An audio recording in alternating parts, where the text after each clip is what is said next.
Welcome to ThinkTech, raising public awareness about technology, energy, globalism, and diversification. As part of the ThinkTech series, today's show is The Arts in Hawaii. I am your host, Donna Blanchard, the very proud managing director of Kumu Kahua Theater. And we are coming to you from Pioneer Plaza, which is in the heart of downtown Honolulu. Today I am talking with Tzana Saldania, who is an intern at Universal Art Promotions and supervising editor at Deus Ex Machina Productions, and was the video producer for the Miss Vamp Hawaii reality show on K5 recently. I'm going to give you a little more background on the show here. We're going to talk about studying expression with Tzana. Remember that we broadcast live on the internet at 2 o'clock, 3 o'clock, and 4 o'clock every weekday. All of our shows are streamed on ustream.tv and Spreaker.com. And if you want links to our live streams or previous broadcasts, go to thinktechhawaii.com. So, Tzana, these are the things that you're doing, the interning, the editing, the video producing. And how old are you? I'm 16 years old. Yeah, and she's 16 years old. I'm so anxious to have you here. Thank you for being here. Thank you. You are the youngest guest that I've had, yeah, by far. Honor. Thank you. Oh, well, absolutely. It's my pleasure. I am tickled pink to have you here and to peer inside your fresh nubile brain and see what is going on in a 16-year-old artist brain here in the year 2013. It's very different than it was. Yes, it is. It's an honor to have my brain open to you. I'm glad it's all for the picking for you. Okay. But, yeah, definitely. Like as you were saying, it is a very different time for artists. 2013, being 16, I mean, I get to see all the types of new art, especially digital art, which is my home in art. So more the video production, there's so many more video people today than there were probably, obviously, maybe just even 5 years ago. Oh, yeah. Yeah. It's so much easier to do, it's cheaper. Right, everyone is a creator. Yeah. Yes, and that's, I think, I'm going to start off by saying I think that's probably the biggest difference between our generations is that I know I look like I'm maybe 20 or something like that, but I have to say that. You're a fellow 16-year-old. You're staying. You're coming home with me. When I was young, if you wanted to take pictures, you had to go out and buy film. You had to remember to go out and buy the film, and then you took the pictures and you had no idea what they were going to look like until you got home and you took them to the drugstore to be developed, and you waited 2 weeks. 2 weeks. And you put down a lot of money to get them, and then sometimes all 24 of them were garbage. Yeah, and then your composition was wrong, and then and you kept them anyway. Yeah. So now you can go out and film everything. And anything, and it's a simple matter of picking and choosing. Just a sliding and a touch. It's that easy. And I mean, I hear a lot from my teachers, who are all my art teachers are very well respected in their whatever each thing they do as ceramic teachers and photography teachers, and they always tell us that now it's not the same, and that it's easier to be an artist, but at the same time it's almost more pressure on you to really try and stand out when everybody is doing it, because in the past, if you really are passionate about photography, for example, then you keep practicing and you become good at it. Now that everybody's a photographer with Instagram and things like that, it's a lot harder to make your namesake in it. And that's the struggle I've seen and from other peers and with myself, and not just photography, but everything. And do you feel like you are trying to stand out with it? Yeah, I mean, it's a lot of trying to find your identity with it. And with my videoing, for example, I try and put like a Tzana stamp on everything I do, and that's almost hard because the Tzana stamp could be a lot like somebody else's stamp. All my stamps are the same. Yeah. Yeah. Thus far, what would you say that is, though? My Tzana stamp? Yeah. My Tzana stamp, what I always like to go for is to keep it classic. I mean, there's a lot of new artists who want to just push the edge of things. I mean, people like Miley Cyrus, you know, the symbolism behind everything she does on her like latest VMA performance. I mean, it's like, wow, it's so original. You would never see that before. But I'm not that type of artist because I can't think like that. It's not in me to think like a bear dancing on stage or something like that. Yeah, good. It's I'm glad. I mean, I respect her though because she is being Miley, you know. I respect her for that. Everybody's gonna have their opinion on art now. That's, you know, it's a more Yes. opinionated time too, which is also something you gotta Yeah. watch out for. Yeah. Well, and I got to say, I think that she pushes the ticket too gratuitously, and Yeah. anyone can get attention for pushing it too far. It's True. the uniqueness. She could have stopped a little earlier, all right? Right. She could have stopped with the dancing gummy bears, or you know. Right. So your stamp is more of a classic like a approach? classic. Always, it goes back to who I'm inspired by, like my mother and all that. It goes back to all the other people I've looked up to since I was little. It's more of a classic and I'd almost like to say minimalistic, but it's not minimalistic because I like abundance. So kind of contradicting myself. It's like it's very, if someone sees something I did, I want them to know that it's me, and everything I do kind of focuses on the basic meanings of things. Okay, Yeah. the meanings of things. Yeah, the wow. basic meaning. Not like, I don't want someone to like look at something I do and think, oh, what is she trying to mean? I want them to look at it and be like, oh wow, and then it's actually really what it is. Yeah. So you want people to have a visceral reaction to the clarity of what you're doing? Yeah. And are you going for, and at this age, you're way ahead of the game, but are you looking for what lies beneath, consciously? And then it's just, I think that we've lost a lot of touch, my generation, of what it means to be present, what it means to just be what it is, to be real. And that's kind of like, that's what I'm focusing on whenever I do something. This is what it really is, that kind of thing. Yeah. It's confusing. No, it's fabulous. I'm impressed with you. I wouldn't have brought you here if I weren't, and it's fascinating. And so let's talk very specifically about the actual work that you're doing. Yeah. In what ways do you express yourself artistically? Well, my big thing right now, of course, is the Miss Vamp Hawaii reality show, which is it's just the most amazing thing I've ever been a part of. And a lot of it is thanking, my mom and DJ Nocturna, who are the creators of the pageant and the reality show. So that. And your mom is Donna Saldania. My mom is Donna Saldania. Yeah, like you can't call her mom because. But yes, what they've done with Miss Vamp, because that's kind of what Miss Vamp is the basis of what. That's a good way to explain my art view. It's the basis of a woman. A woman is creative. A woman is strong. A woman is passionate, and that's what Miss Vamp is. And then so when I film Miss Vamp contestants for the reality show, or when I work on like promotional videos, I want the people, the audience, to know that this is the woman that we are trying to present through the pageant. So that has been the bulk of my work.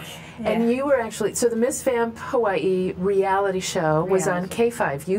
You have done the video production of a show that has been on network television already. Yes, it's actually a funny story.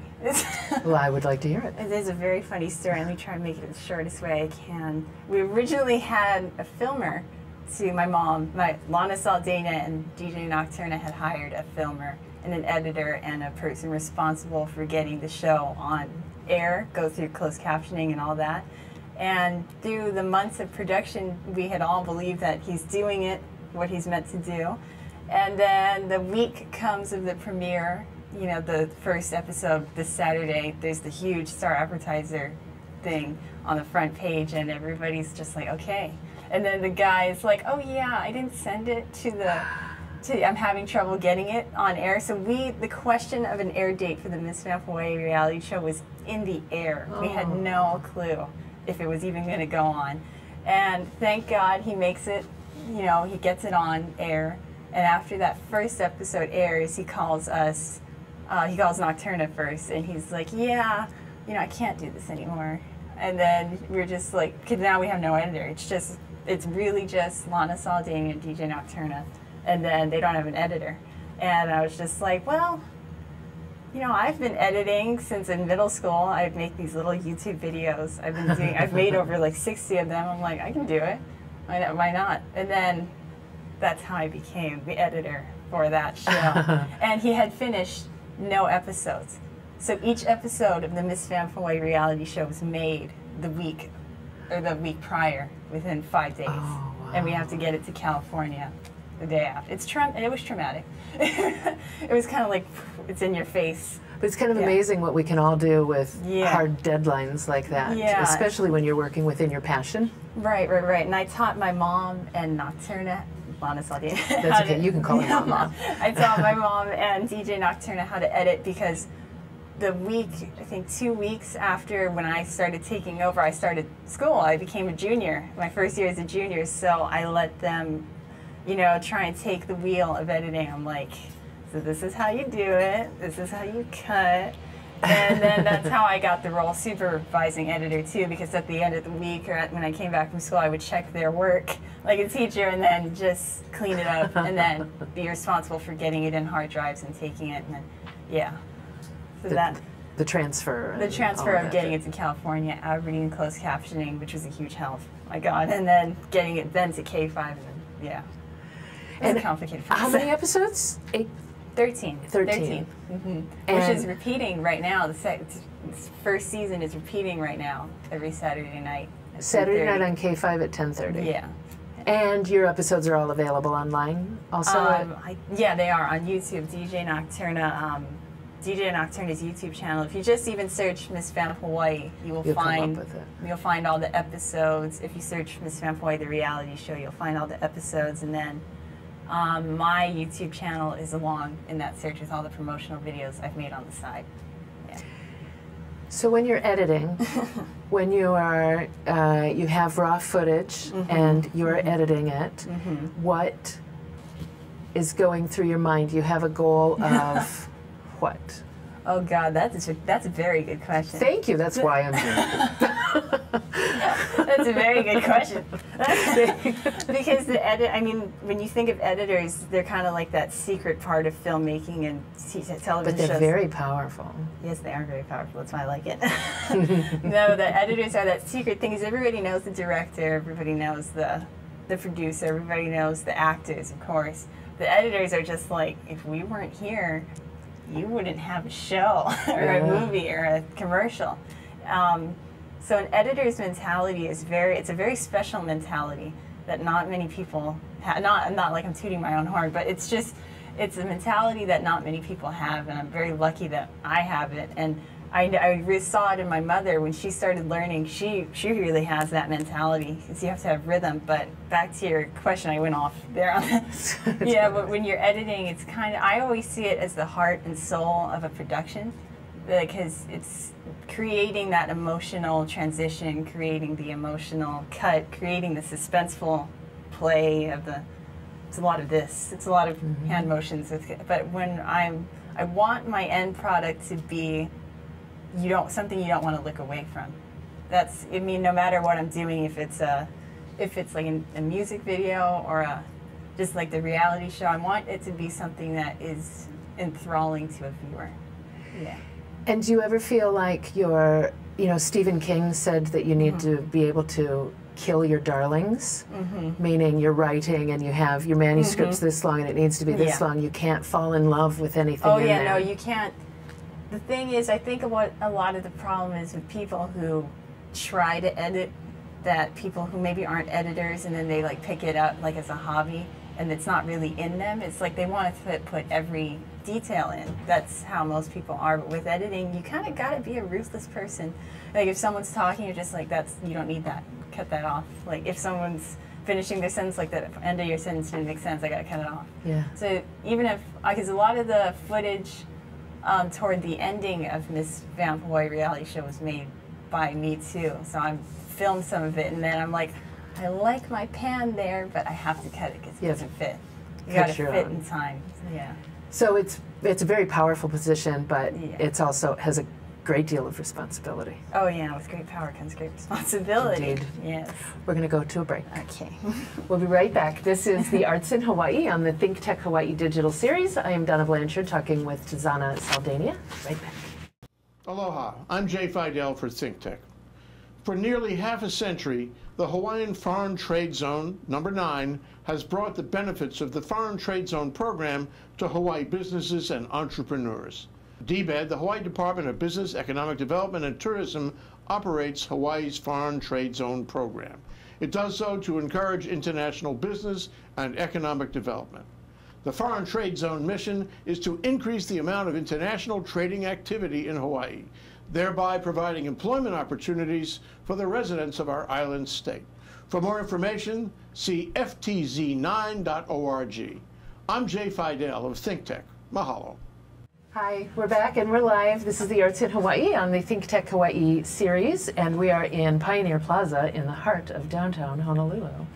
We're back with Tzana Saldania, and let's talk about what has inspired you, what inspires you, because it's a continuous breathing thing, right? Definitely my inspirations. It's a very long list. It's a very long list, but my inspiration. We have 12 minutes in we this have 12 to go. I spend a minute on each one. Okay. My inspirations definitely have made me the person I am today. I'm definitely the type of person who is into looking up to someone, because I don't think that I could ever do anything without the guidance of another person. And biggest inspiration, top of the list, mommy. Tzana Saldania is definitely the top, because I'm a only child to a single parent. She's a single parent. I've never known or met my father, and don't really care to, because he just hasn't showed interest in me. So don't show interest where there is no interest. And then, but my mother has made me the person I am today, and she's never tried to make me the person she wanted me to be, kind of thing. Because she's I believe in zodiacs, and she is an Aquarius. She's an Aquarius true and true, a true artist, a true musician who's made so many songs, and it's just, I look at that in envy, because I always wanted to be a singer too, and I can't write songs like she can. And so everything I do now, especially as I'm getting older and have to start thinking about college and all that, everything I do, I want to make her proud. So she's my biggest influence in that, just being true to yourself and just becoming a strong person. Not just a strong woman or a strong gender or a strong thing, just a strong person. A strong person who marches to the beat of her own drum. Right, yeah, she does. Most definitely. Yeah. And, okay, so I just want to say this. When you talk about people that inspire you, there's, you want to make your mom proud, but there's something within what she does that resonates. Yes, that you are answering a call. So there's that's already in you, you know. Yeah, yeah. And I stalked you a little bit on Social YouTube. media? You have kind of a Carly Simon quality to your voice. Oh, thank you. People have told me, because my first song that I did was a Carly Simon song in 3rd grade at a talent show, and she taught me how to sing. My mother, not Carly Simon, but my mother can give Carly Simon a run for her money. Yeah, I stalked her when I did her show too. I agree. Yeah, I mean, a long time I wanted to be a singer, but when I found video editing, I was just like, everyone, back off. I'm a video editor. But, I think, without spending too much time on the mom card, of course she deserves all the time in the world, but we only have 12 minutes. I definitely look up, I say definitely a lot, don't I? I look up to people like Conan O'Brien and Jimmy Kimmel and Jimmy Fallon. And why? Because they're late night hosts, and secret dream of mine is I've always wanted to be the first female late night host, because there's never, maybe I'm wrong, maybe there was a female late night host, but I don't think there was. Well, Joan Rivers had a show. Okay, so I wanted to be the next Joan Rivers then. But I always wanted to be like the next Conan O'Brien too, to be that, have a late night talk show. Always wanted that. And those men are comedians, but they're also educated, and they're funny, and the way they do their comedy is always very true, and it's almost cynical, but not so cynical. You know, it's still light. And I really always wanted to be like a Conan O'Brien. I always wanted to do that. Just have your own quirky way about you, and people like that. Yeah, they are personalities. When you watch that show, you are buying their personality, and they have to be brilliant to be able to speak on so many different subjects. Right. I think, like, Letterman is a Rhodes Scholar. Yeah. I believe. These are people whose minds are very... Yeah, the only reason I don't mention Letterman when I do that is because I'm not in Letterman's era. Demographic, we'll say.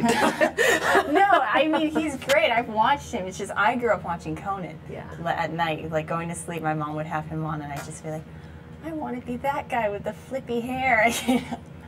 That's funny, though, because the editing is such a behind the scenes. I know. That's the thing, because I have always, like, when I was younger, I'd walk around with a camera and just make very odd voices, like Jim Carrey. Like, he's another one of my inspirations. So I would always imitate his voice and, like, do little commentaries on things. But then I like both. I like both. If I could be like the editor to my own late night show, that would be cool.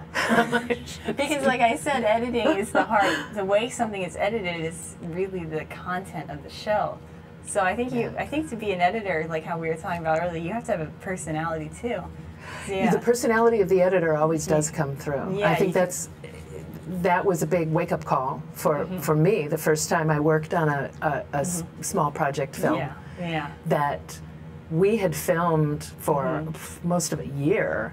Something that was whittled down to felt like 5 minutes when I watched it, you know, and I thought, I remember running up and down that street for an entire day until I couldn't walk, and it was a blip, you know, a 2-second blip. And, and when an editor is good, they can get across a huge scheme of thoughts in a few minutes. And when a photographer is really on it, they can paint 1,000 words with a picture, And now you have, you know, Vine, and a lot of that technology is so wasted and obnoxious. Oh, you know. My God, these video editors, everywhere I go, I'm like, yeah, I'm a video editor on Vine, and I'm just like, please, please. I mean, I get it. I'm not criticizing it because that's my generation. It's funny, a lot of the Vines, but I'm just like, oh my God, please don't let this become the future of editing. Because it's an art form, it is. And it's, for everyone within your generation, you have so much time to figure out who you are and what it is that you want to express, and the fact that there is so much availability and freedom, and for you encouragement to examine all of these different avenues is awesome, because it's also very likely that within the next 10 years you won't be able to do anything if you haven't dabbled in every single one of these things. You know, you can't be a dilettante anymore. You can't have one laser focus. And that's unfortunate. That's a big struggle I'm having now with having to pick. I think that's what everybody in my high school is having trouble with, picking a career, because you don't know. It's a very uncertain future for us. I always thought it was crazy to have a 15 or 16-year-old decide, I'm going to be this when I grow up. For the rest of my life. But it's a little, I feel, I mean, of course I can't say because I'm not of previous generations, but I feel like it was much easier. No, it wasn't. Okay, no. Okay, see, I don't want to sound like that ignorant teenager who's just like, my generation's harder than yours. You know what I mean? I don't want to be that guy. But it was still the same. I'm drawn to drawn to math. Well, you know, math became computer language. You know, and I think that I would recommend looking at a broad reach, and really a bachelor's degree is the new diploma. You know, you gotta look at that master's degree, and by then you're going to have your focus a little more narrowed, and you know who you are and what really speaks to you. And what is it that, do you know the term flow? When you're in flow. Okay, so what is it when you're in flow? Time stops for you. So what is it of all of these things that you love dabbling in? And it can be, your answer can be a grouping of those things, but where do you go that time stops for you? Really watching animation. Cartoons is when I'm in flow. I know it's so random. Watching. Yeah, watching. And I really wish I could be an animator, but I can't draw really well. Do you have to anymore? Seriously. That's a good question. You know, to get into college you do. For animation college you do have to draw. And, you know, I thought about being a 3D animator, but I've never tried it. So, and when I think about it and I see how it's done, I'm just like, my God, you have to literally make a little figure just with your little mouse and and I'm just like, God, it looks difficult, but that kind of difficulty inspires me too to really want to do it. Yeah. Yeah, but that's definitely where I lose the sense of time, just watching animation, being in a world that isn't reality. Because you're in it thinking about the way in which it is produced. That too, and rather than just watching it. Right, and then back to inspirations. Another really big inspiration of mine is the creators of, I don't know if you know this, but The Last Airbender, Avatar: The Last Airbender. Oh, yeah. I'm vaguely familiar with it. Yeah, it's an animated show, and I love those creators. We call them Break in the fandom community because that's a combination of their two names, but I think it's Michael DiMartino and Brian Konietzko. Yeah, that's what it is. I look up to them because they're young. I mean, they're 30. I mean, my friends don't think 30's young, but I think 30's young. Good. And they're at 30, and they're on their second spin-off, I guess, of the series, and it's amazing. You kind of just get lost in the world thinking if you could be like the people in that show where they have superpowers or they can bend fire and all that. And yeah, I love that kind of stuff. And Batman, oh my God. Batman, I forgot about Batman. I don't know how I forgot. Batman is my biggest inspiration in life too, next to my mother. Why? Because you're in good company, Lana. Yes, my mom's here. Hi, Mom. He's hot. Because he is. Because Batman is just this holy, he is holy. But Batman is this different realm. It's so realistic. Could be true, but it's not. And it's just this embodiment of this man who had anger, death, mourning, and became anger, death, and mourning to criminals. And that's just amazing. I'm getting... So the creation of the story is a big thing for me. So that's where I lose my flow in a story. Yeah.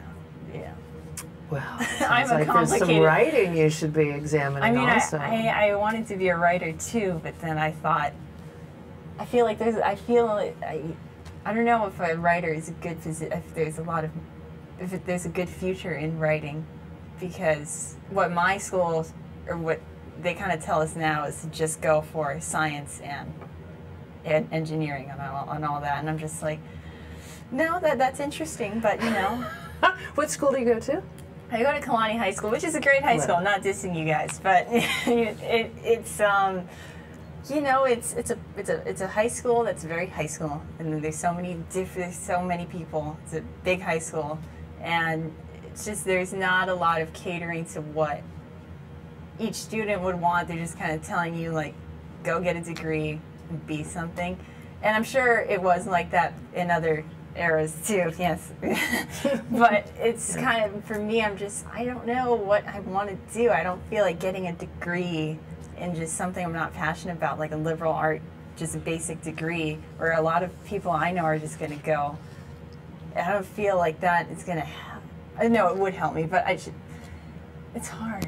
I know, honey, I know. It is. It's really hard. But don't forget, they're giving you a lot of information that's very valid, and they have quotas to meet. But also, don't ever forget that when you're in school, your time isn't completely absorbed in those classes. Right. You continue to grow in other ways. Right. I love all that my school does for me. You guys are great. Yeah. All right, we got to take a break. We'll be right back. This is the Arts in Hawaii on the ThinkTech Hawaii digital series. We'll be right back. Aloha, my name is Dan Bauer and I'm the General Manager of the Plaza Club. The Plaza Club is Honolulu's premier business club. We're located in the heart of the financial district on historic Fort Street Mall. On the 20th and 21st floors atop the Pioneer Plaza, our commanding skylight views, along with our award-winning cuisine and service, are known as the place to do business downtown. We offer professional as well as social events and programs to our members and their guests, all tailored to enrich their professional and personal lives and to give them the cutting edge that they deserve in business.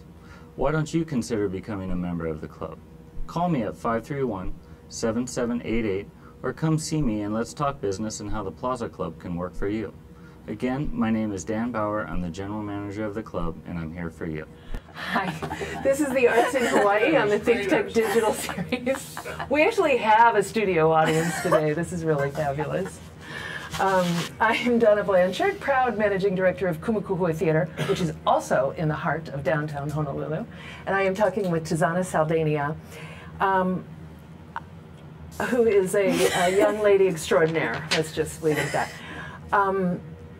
So, okay, let's continue with where we were with story.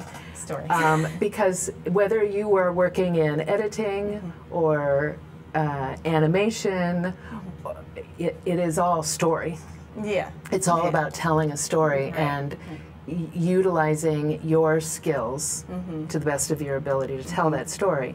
And I can just about guarantee you that the same person who is doing the animation, the actual 3D animation, is not necessarily the same person who is coming up with a plot line. Right. But they are working very closely together. Right. And I'll give you an example, a business world example of this. I know of a business that manufactures machines that process, like, you know those little baby carrots you buy, you get in the bags? Cute. Okay, they're just big grown-up carrots that go into a machine and they come out baby carrots. And you think, oh, well, that's cool. They make the machines that do this, and they make everything from pickle relish and those baby carrots and the shredded potatoes. So they go to, and Kraft was one of their clients. Well, they went to Kraft one day and said, you know, we could make shredded cheese that you could put in a bag. So we think of it as the person who has the story says, here's the story, make it happen. And it is most likely a combination between the animator and the creator coming together, and the animator saying, you know, I could make him do this. Right. It's a lot of collaboration. Yeah. I love collaboration. Well, and that's big also, to know who you are and where you're going, but share. Think in abundance, my mother always tells me. Think in abundance. Don't be so self-pleasing and self-serving. The more people you have in a project, the more you'll get out of it. Words of the mother. Absolutely. Good. You always need, I think there always needs to be an ultimate, if not director, then vision. So that all of that collaboration comes together in a unified, not one person's over there, one person's over here. Yeah, but absolutely right. The more people, the more heads you've got in the game. Right. I mean, I've also worked, I've made a short film too, as you were saying. I have made a short film, and I worked with another good friend of mine. Her name is Kaylee Mayo. She's an actor at Hawaii Theater. Yeah, she is one of those.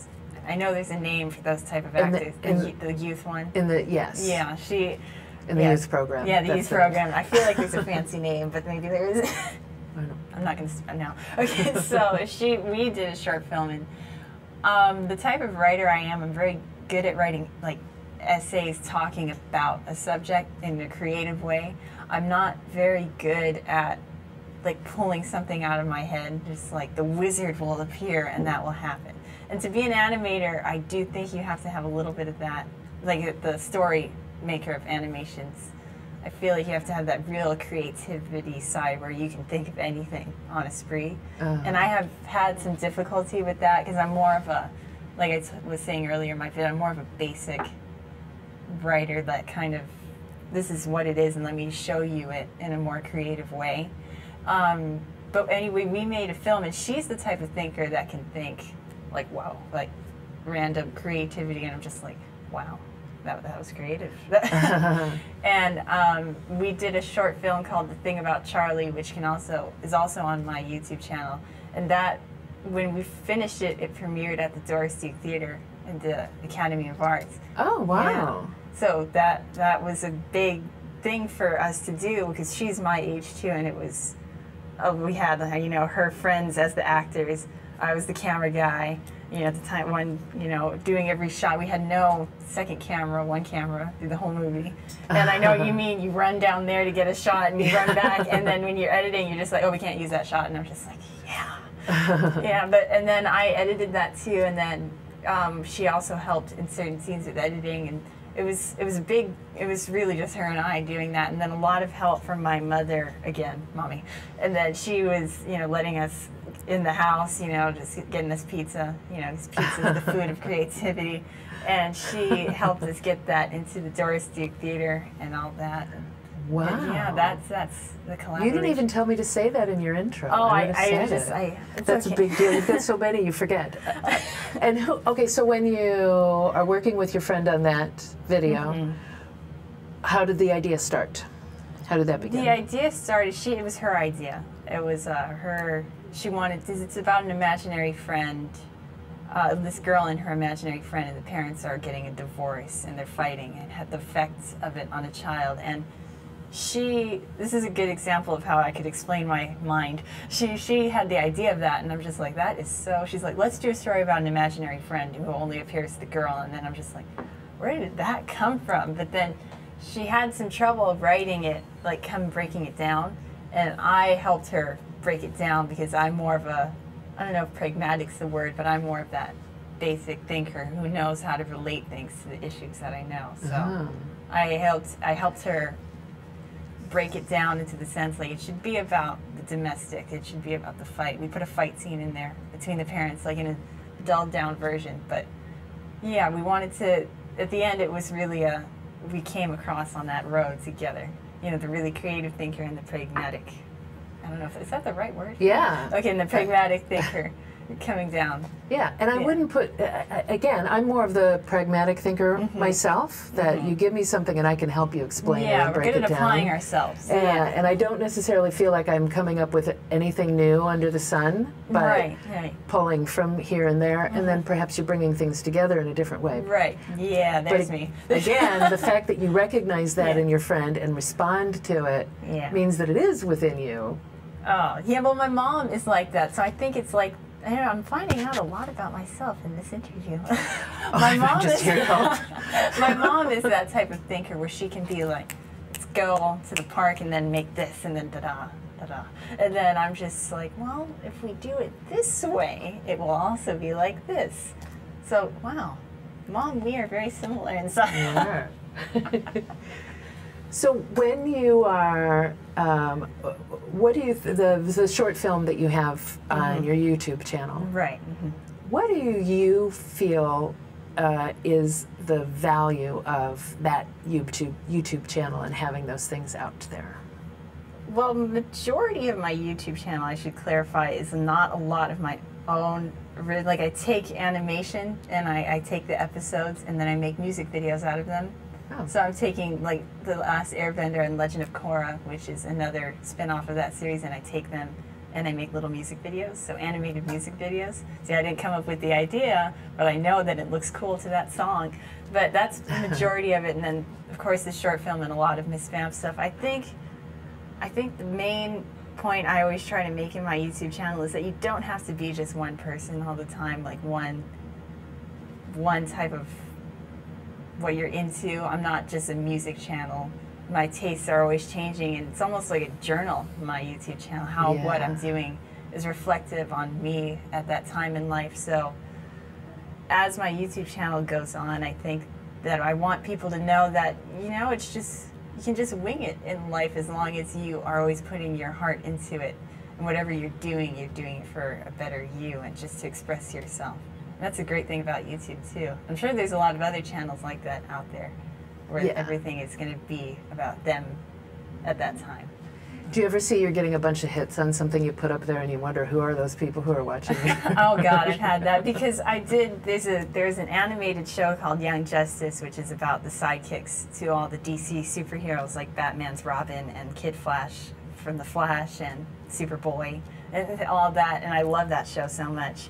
But it's on hiatus right now and I'm freaking out inside. But I did a little video about Robin, because Robin, next to Batman, is my favorite character of all time. And I did a video on him, and it got 60,000 views, and I was like, wow. You somebody. And it's really funny because whenever I put up a video, I always look at the demographics, which is a great thing I feel YouTube has. And it's always like either girls between my age and like 18 or girls that are 30 or women that are 30. I'm just like, wow. That's going to be me when I'm 30 looking at Robin videos. Animated for that matter. We have to go to, on that note, we are going to go to a break. This is the Arts in Hawaii on the ThinkTech Hawaii digital series. We'll be right back. Aloha, I'm Nicole Horry for ThinkTech. For nearly half a century, the Hawaii Foreign Trade Zone No. 9 has brought the benefits of the Foreign Trade Zone program to Hawaii businesses and entrepreneurs. DBET, the Department of Business, Economic Development, and Tourism, operates Hawaii's Foreign Trade Zone program to encourage international business and economic development. The Foreign Trade Zone's mission is to increase the amount of international trading activity in Hawaii, thereby providing employment opportunities for the residents of our island state. For more information, see ftz9.org. I'm Nicole Horry. Mahalo. Hi, we're back and we're live. This is the Arts in Hawaii on the ThinkTech Hawaii digital series. I'm Donna Blanchard, proud managing director of Kumu Theater, and I am here talking with Tzana Saldania, who is an extraordinary 16-year-old girl. In many ways. Let me ask you this. We talked a little bit about what you have done, what sort of work you've been doing, what lights your fire. Where do you see yourself? What options are you looking at? You're in your junior year in high school. You got to start hitting those applications. I know, I do. Get your degree. I know. Go to college. Yes. I had an astrologer read my chart once, and they said if you don't go to college, you are on the wrong path. And I was just like, okay. So not that not going to college is ever an option, but I never thought, like, maybe if you were to ask me that question 2 years ago, I wanted to be a psychologist because I thought that's a career that will make money and that's a career that will just satisfy me because I like the human mind. So I'm like, okay, I'll just be a psychologist. Me too. I thought the same thing. And you know what? They are so intertwined. Art touches us because of who we are. Right. It's important because of who we are. Yeah, and I never thought that. I always thought people who go to art school are just like, oh, you know, people who go to art school are not people that are going to have successful futures. It's kind of what school, in a way, passive-aggressively shoves down your throat because they always... Is it passive? Yeah, true. In my school, it's passive. Yeah, we're a little... yeah. But it's always... And then when I really had started editing more and more and more, I'm just like, I really, really like this. And I really wanted to be a screenplay writer. But then I'm like, you know, I'm better at the technical stuff than I am, like I said earlier, at the creative. Yeah. So right now I'm looking at art schools. Last year I took my first trip to KCC and I looked at their little animation thing they have there, and it's so pretty there. And KCC is very cute, and I like their animation program. I just wish they had a film school. I know they don't have that there. Then there's, you know, UH, I'm not going to lie, it scares me a little bit because I heard it's haunted, but UH, I don't know. but UH is, I know people, my cousin went there, I know that it's a good school. It's just, campus scares me a little bit because my mom works in DJ Nocturne to do the KTUH show, and I've been to KTUH, and I feel like it's haunted. Have you ever been to KTUH? I was very... Yeah, no, it didn't bother me. I was very dark when I went in there too, and I was wandering around the campus. Maybe I'm a scaredy cat, but I don't know. UH is intimidating to me because UH is so big, but it's definitely an option, UH. And then also looking at mainland schools like Rhode Island School of Design and Cal Arts, for sure. Yeah, those are two that really stand out in the mainland. Yeah. Do you enjoy math at all? Science, any of these? You know, I actually like math. It's just I don't know how to multiply. So Who needs to know how to multiply? It's on your phone. Use no, your phone. exactly, because my teachers don't let me use a calculator on the test, so my score always looks like a C or a D. And I'm like, I get it. It's just I can't use the calculator, and I don't know how to multiply longhand. So I do like math when I have a calculator. I like the whole algebra. This side is that side, and that. Yeah. I like it in science. Even when I was in school and we got into algebra, we could use a calculator. Yeah, you know, it's hard to say. I have a doctor as my teacher, so he's a little more strict. Yeah. Well, multiplication is important. No, I know. However, do you enjoy the relationship that numbers have to one another? I do. I used to view numbers as people. I don't know if that was a little weird, but I always think each number has a gender, like 1 is a boy, 2 is a girl, 3 is a boy. So I like... 3 is a girl. No, 3 is a boy. Okay, never mind. But I like the relationship between if the nines, you know, I always thought it was cool how 9 times something is always the... Mine, yeah. I don't need to do a math lesson. The surety of algebra and geometry, that these proofs and theorems were always going to work. Yeah. They were so rock solid. But you gotta love, I love the openness of English too. That's why. There is no right answer in English. It's always very interpretive, and I like that a little bit more than I like the surety of math. What I like about math is the rhythm to it. Yeah, I like the rhythm of math. Where this plus this, I start to talk to myself when I do math, like the person in Rain Man, or that show. Like Rain Man. Well, what about science? Any science in there? I don't like chemistry. I recently dropped out of chemistry. In the beginning of the year, I took a week of chemistry, and then I was just like, no, I can't. So, and then I went into environmental science instead. But science, I think if anything, human anatomy, I like that kind of science. And animal science. I wanted to be a zookeeper for so many years. Animal science is cool. Yeah. So don't rule anything out. Right. It is where I'm going with this, because like when I was in high school, no one knew that math was eventually going to lead to computers that could eventually lead to 3D animation. Right, right. But if you have a natural proclivity towards, you know, you enjoy the relationship of numbers to one another, then go for it. Because you don't know what's going to happen in 10 years. That is where my passion lies. Yeah, that is where passion lies, in the whole video production and animation world. That I can't really see myself being older and not doing something related to that. Yeah, but it also scares me because I don't know economically where the future is going to be. And you don't know, is there going to be a job market for media people? You never know what kind of depression is going to hit if that job is just going to be like, we don't need media, there's more other concerns. That scares me, and that makes me think I should be more of a basic job, but I really can't see myself being anything but, like, my goal is to spend every year at Comic-Con. Like, and oh my God.